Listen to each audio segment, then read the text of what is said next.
They said they believed in me until the money ran out. $61,000 they offered as support turned into a weapon they used to control me. Pay it back, or don't ever come home again, they wrote. I cried for days, but I didn't give up. While they slammed the door on me, I opened another. One sketch, one stitch, one story at a time, I built something real, without their help, without their approval. And when success came knocking, I didn't need their applause, just a receipt. If you've ever been underestimated by the people who should have lifted you up, this story is for you. Hit that like button, leave a comment if you've faced something similar, and don't forget to subscribe for more powerful stories like this one. My name is Alyssa Romero. I'm 26 years old, and I live in Los Angeles. Or at least I used to live in a cozy little apartment in Silver Lake, the kind with string lights on the balcony and overpriced oat milk in the fridge. Now, let's just say things look a little different. But let me take you back to the beginning, before the emails, before the betrayal, before I became someone I barely recognized in the mirror.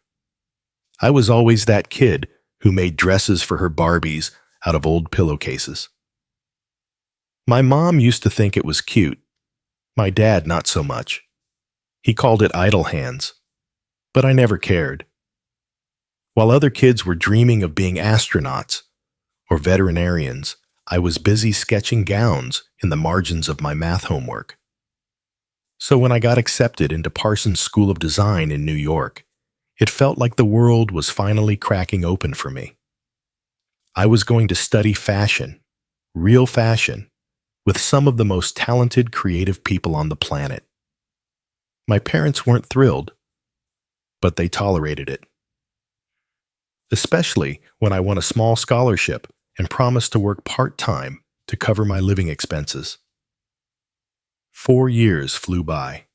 I lived on instant noodles, slept 3 hours a night, and fell in love with sustainable design, making fashion from recycled fabrics, repurposed vintage, all that good for the planet stuff.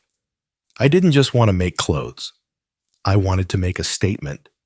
By graduation, I knew I didn't want to work for someone else's brand. I had too much heart, too many ideas. I wanted to launch my own line, a small but bold fashion label built entirely on reclaimed materials. I wanted to show the world that fashion could be ethical and beautiful. But like most good ideas, mine needed money. Real money. So I did something I never thought I'd do. I asked my parents for help. It wasn't easy. My dad had always been, well, let's call it financially conservative. He believed in hard work, bootstrapping, and not asking for a dime unless you were desperate. But I came to him with a business plan, spreadsheets, and a fire in my chest. Surprisingly, they agreed. They offered to lend me $60,000 to get the brand off the ground. No contract, no interest. Just don't waste it, my dad said. My mom added, this isn't play money, Alyssa. This is your one shot. And I believed them. I thought they were investing in me. I registered my business, rented a tiny studio space in downtown LA, and got to work. I called my brand Threaded Soul, a name that felt raw and true. I sourced secondhand denim, discarded upholstery fabric, and dead stock silk no one wanted. I cut and sewed each piece myself, pouring everything I had into each garment. But the reality of entrepreneurship hit hard. Instagram likes didn't translate into sales.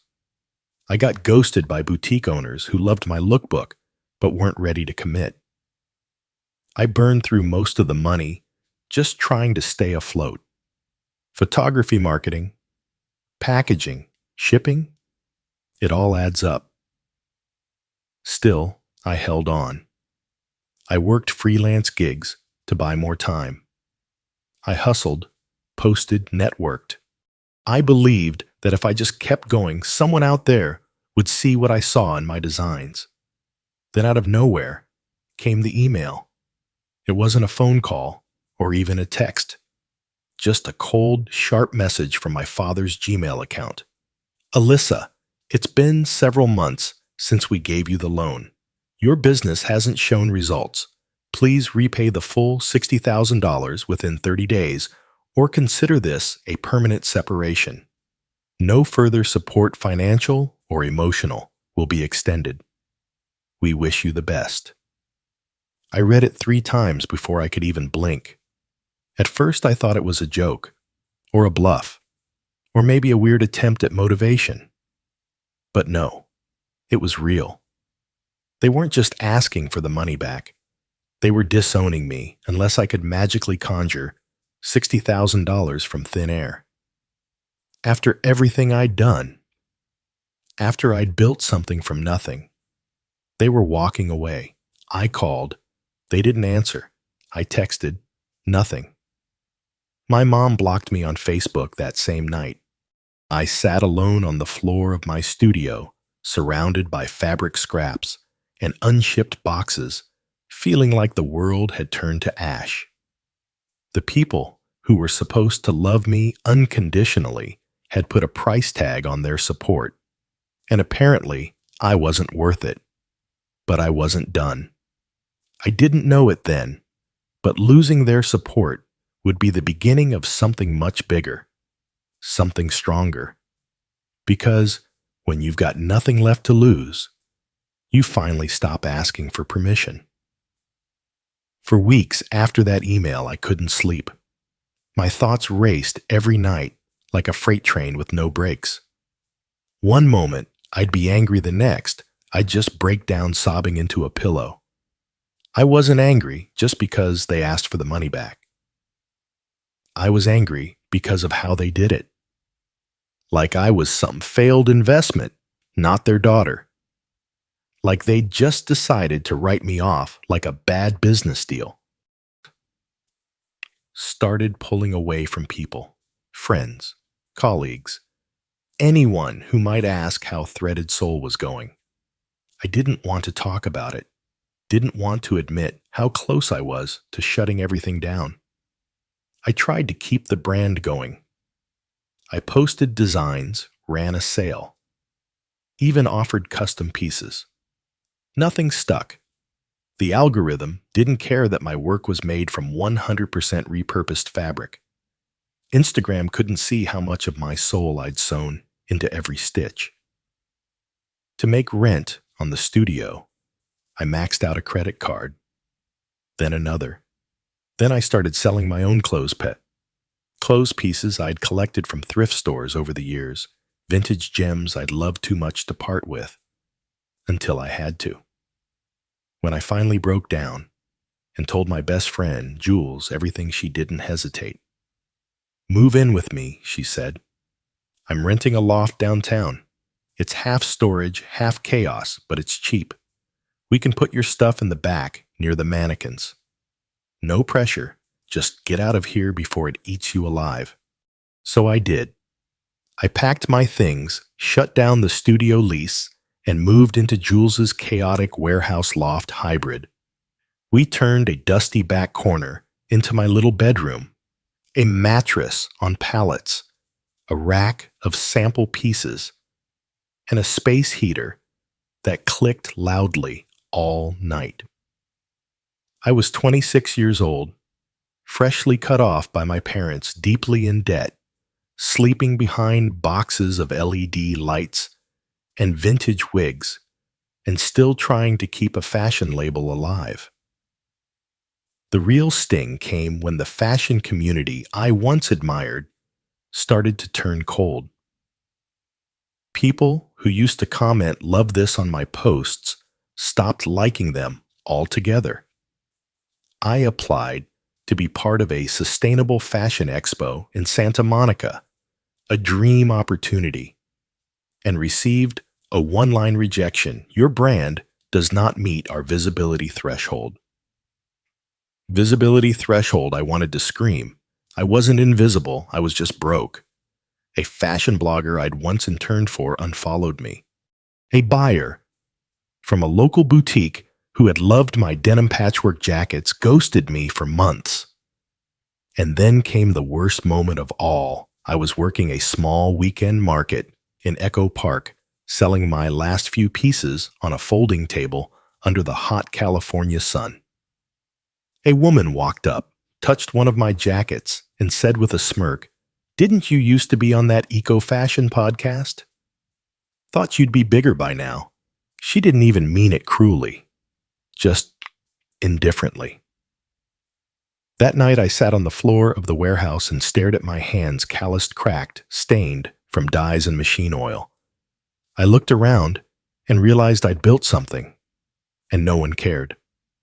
And worst of all, I started to believe what my parents had said, that I was reckless, that I was immature, that I had wasted $60,000 chasing some recycled fantasy. My mom used to say I was too sensitive for this world.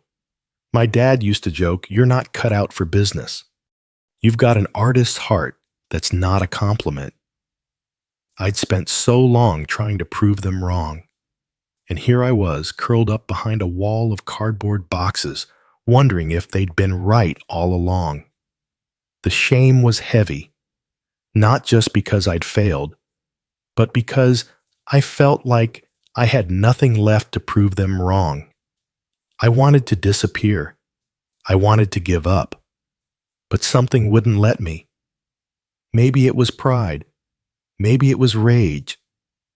Maybe it was that tiny, stubborn flame in my chest that refused to go out completely. But something inside me whispered, "You're not done yet." There's something no one tells you about failing in public. It's not the failure itself that breaks you. It's the silence. The silence when your phone doesn't ring. The silence when your posts get 2 likes and one of them's from your mom's old coworker who clicked by accident. The silence when everyone who once cheered for you has quietly stepped away, not out of cruelty, just because your story no longer serves their feed. Every morning, I woke up in that warehouse with Jules's cat pawing at my face, and I had to decide, do I keep trying or do I disappear? The worst part was pretending like I was okay. Jules tried to cheer me up. "You're still you." "Alyssa," she'd say, shoving coffee in my hands. "One bad chapter doesn't erase the whole story," but even she could tell I was slipping. I barely left the back corner. I didn't design, I didn't sketch, I didn't even sew. I just sat, staring, numb. One night, I finally opened my laptop again just to see how bad it really was. My website traffic had dropped by 87% in the last 2 months. My last 5 emails to my mailing list had a 3% open rate. I had 2 items left in my online shop, both returned by customers because they didn't fit the way I hoped. Then I checked my bank account.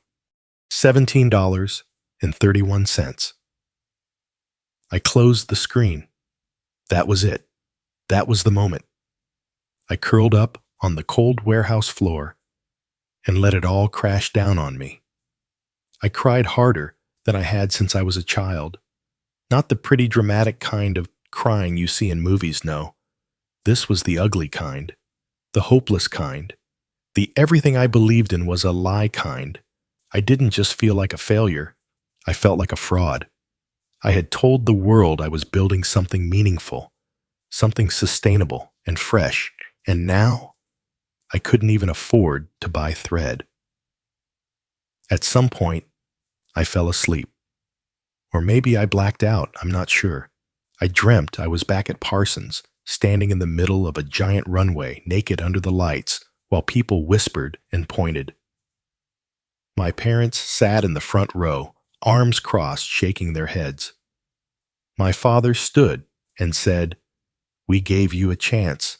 You wasted it." My mother turned away. I woke up gasping.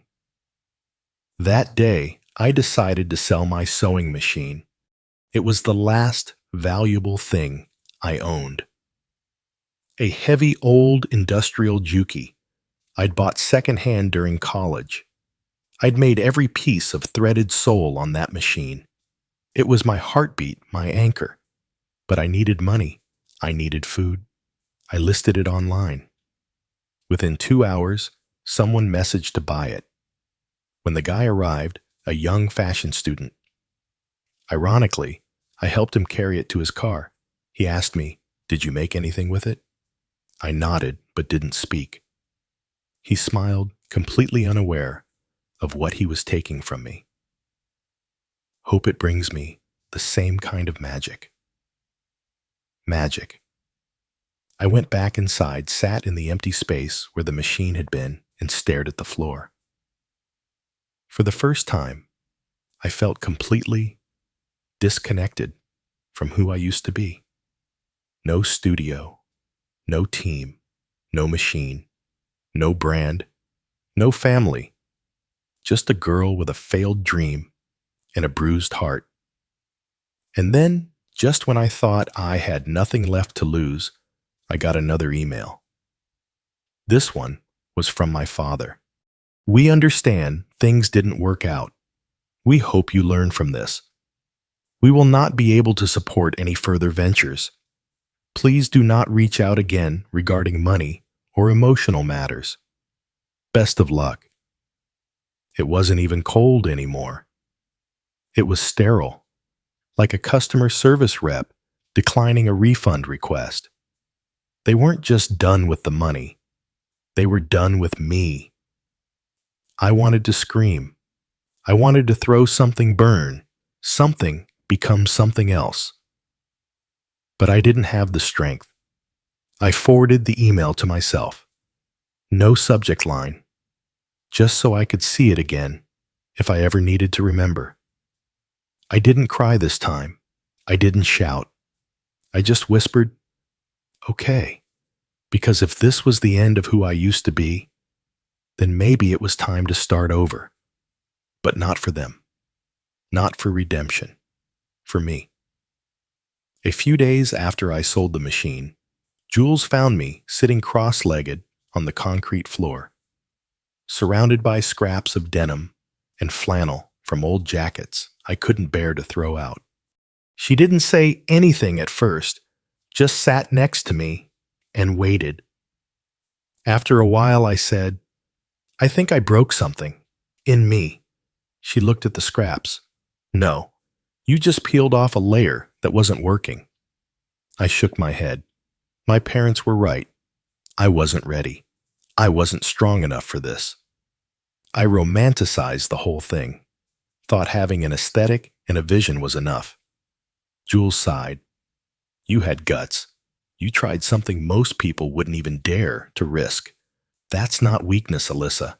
That's courage." I didn't answer. But that night, long after she went to sleep, I couldn't stop thinking about those scraps. The fabric, the thread, the texture. They reminded me of the original reason I fell in love with fashion, not the shows, or the followers, or the clout, but the transformation. Taking something discarded and forgotten and giving it new life. That's what I'd always wanted to do. Not just with clothes, but with stories. With myself. Somewhere along the way, I'd let the numbers and validation replace the why. I got addicted to being taken seriously instead of just creating from my gut. And now, all of that had been stripped away. All that was left was me, sitting with the scraps. And slowly, something inside me started to hum again. Not loudly, not all at once, but a soft buzz like the sound of a thread being pulled tight. The next morning, I asked Jules if I could borrow her cheap starter sewing machine. It rattled like an old car and jammed every third stitch, but it worked. I didn't post anything. I didn't make a plan. I just sewed. Hours passed. Days blurred. I hand-patched a pair of overalls from 3 different flannel shirts, reconstructed a dress from a discarded curtain. I even turned a pile of thrifted ties into a bizarre little halter top that made Jules laugh out loud. It wasn't about making a comeback. Not yet. It was about reminding myself that I still had something left, that I wasn't hollow, that failure hadn't erased me. Around that time, I got a DM from a stranger, someone who had followed my brand during the early days. "Hey, I don't know if you're still designing, but I just wanted to say I bought a wrap top from you last year, and I wear it constantly. People always ask me where it's from. Just wanted to say thank you. It makes me feel really confident." I stared at the message for a long time. I hadn't thought about that top in months, but somehow it was still out there, still alive, still working. That night, I opened my old design notebook. Pages wrinkled, covers bent, but the sketches were still mine, and I saw something strange in them, something I hadn't noticed before. All my early designs had been raw, messy, imperfect, but also honest. They weren't made to impress, they were made to express. That's when I realized the real heartbreak wasn't just the money or the failure or even my parents. It was that I had stopped trusting myself. I had started building for validation instead of truth. I dressed my fear in branding and called it strategy. But deep down, I knew how to make things that mattered. I always had. I just had to let go of who I thought I had to be taken seriously. I didn't need a fancy studio. I didn't need perfect lighting, or brand deals, or my father's approval. I didn't even need my parents. I needed my voice back. And that was the scariest part. Because if I was really going to do this again, I had to do it differently. No more pretending. No more polish before truth. No more waiting to be discovered. If I was going to rise again, it would be because I burned the old blueprint to the ground and started fresh. Not from ambition, not from spite, but from that little corner in the warehouse with a borrowed sewing machine, a pile of forgotten fabrics, and a heart that refused to stay quiet any longer. I didn't know yet what the plan was, or if I even had the strength to climb all the way back. But for the first time in months, I had a feeling in my gut stronger than fear. Clarity. I knew exactly who I wasn't anymore, and that meant I was ready to find out who I really was. It started with a shaky live stream from the corner of the warehouse.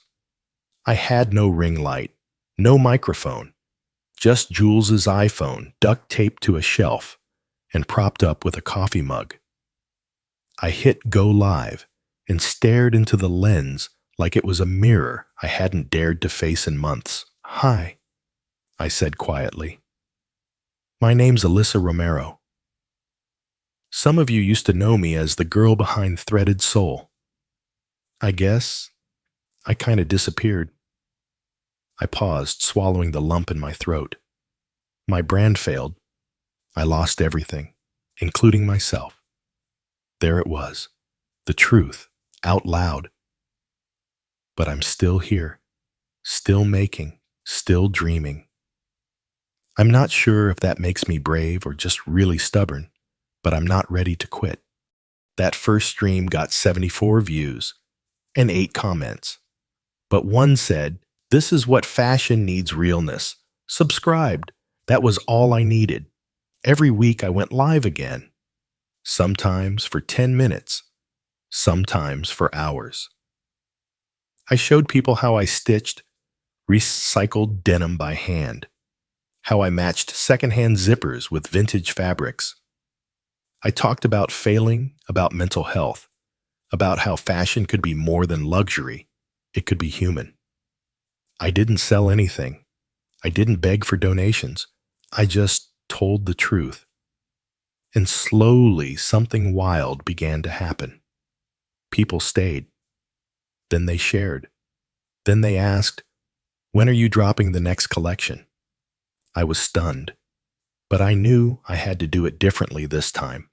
I started small, just 5 pieces, all made from salvaged fabric, stitched by me and Jules on the kitchen table. We shot photos on our phones, edited them with free apps, and put them on a basic Shopify page. We called it Ruined. Then, Reborn. Every tag came with a handwritten note that said, "This item failed once. Just like me, now it's yours." We launched at midnight on a Thursday. By 3 a.m., everything was sold out. By 7 a.m., my inbox had 93 messages asking when the next drop would be. Someone posted about us on TikTok. Then someone else stitched the live stream with a reaction video. One comment read, "This is the first time I've ever cried over a patchwork skirt. WTH, who is she?"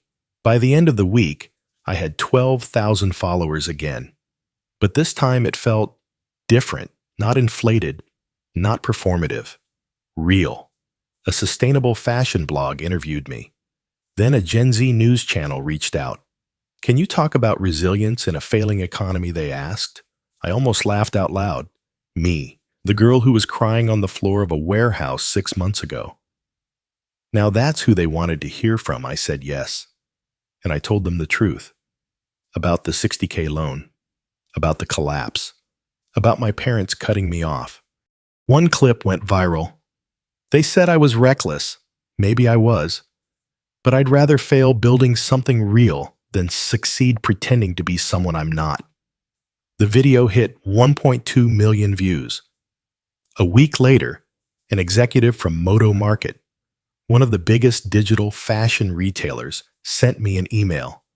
"We love your aesthetic and your transparency. Would you be open to licensing your collection to us with full creative control retained?" At first, I thought it was spam. But no, it was real. They wanted to pay me, not just for my designs, but for my story. For everything I thought had disqualified me. I stayed up all night rereading the contract. Jules sat beside me, eyes wide, whispering, "Is this real life?" The advance alone was enough to pay back every dollar my parents lent me, and then some. But I didn't cry. I didn't scream. I just sat there smiling quietly, as if the universe had finally whispered, "I saw you." I was watching the whole time. I mailed the check to my parents 2 weeks later. No note. No explanation. Just a small post-it stuck to the envelope. Now, I truly own my dream. No need to respond. That was it. I didn't need an apology. I didn't need them to come back. Because this wasn't about them anymore. It was about me choosing to rebuild not with rage, but with roots. Not to prove a point, but to plant one. A few weeks later, I stood on stage at a sustainability conference holding a mic with sweaty hands, telling a room full of young designers, "I used to think the most powerful thing you could do was prove everyone wrong. But actually, the most powerful thing is proving yourself right." And as the audience stood to applaud, I looked out across the crowd, searching instinctively for the familiar faces of my parents. But they weren't there. And for the first time, that felt okay. Because this time, I wasn't performing for their approval. I was standing for me. It was a quiet Sunday morning when the final piece clicked into place. I was sitting on the warehouse steps, sipping lukewarm coffee, watching the early sun catch on the edges of fabric draped on a nearby rack. Jules was still asleep upstairs, and the city hadn't quite woken up yet. My phone buzzed. A message from my mom. We got the check. Your father says thank you. I didn't know you were doing all this. I hope you're okay. We miss you. I stared at the screen for a while, not angry, not moved to tears, just calm, because I wasn't the girl who needed their approval anymore. I wasn't waiting to be rescued. I wasn't trying to fit back into the version of me they wanted. I'd already saved myself. I didn't respond. Instead, I stood up, walked back inside, and slipped one of my new designs into a mailer envelope. A simple cropped jacket made from old tablecloths and curtain scraps stitched with gold thread and a single hidden label inside the collar. It read, "Worn. Loved. Rewritten." I mailed it to a teenage girl who'd messaged me the week before, saying she'd dropped out of fashion school because her parents told her it was a fake career. In the message I wrote, "Keep designing. Even if no one believes in you yet, one day you will." That night, I looked in the mirror, tired, paint-stained proud, and whispered to my reflection, I don't need them to come back, because I finally chose me, and this time it was enough.